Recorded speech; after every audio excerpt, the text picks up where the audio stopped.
පිළිගත් ශ්‍රී Lanka YouTube channel එක වෙත ඔබ සාදරයෙන් පිළිගන්නවා. ගොඩක් දෙනෙක් අහපු දෙයක් තමයි ජනප්‍රිය රුමාලි කොහොමද ලස්සන වෙන්නේ යන්නේ කියලා. අපි අද පෙන්වන්නේ ජනප්‍රිය රුමාලි ලස්සන වෙන්න යන තැන.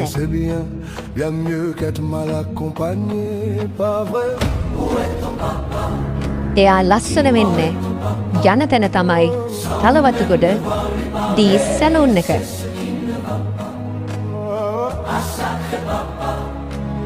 Dis-moi es-tu caché? Ça doit faire au moins 1000 fois que j'ai compté mes doigts. Hey. Où t'es, papa, où t'es? Où t'es, papa, où t'es?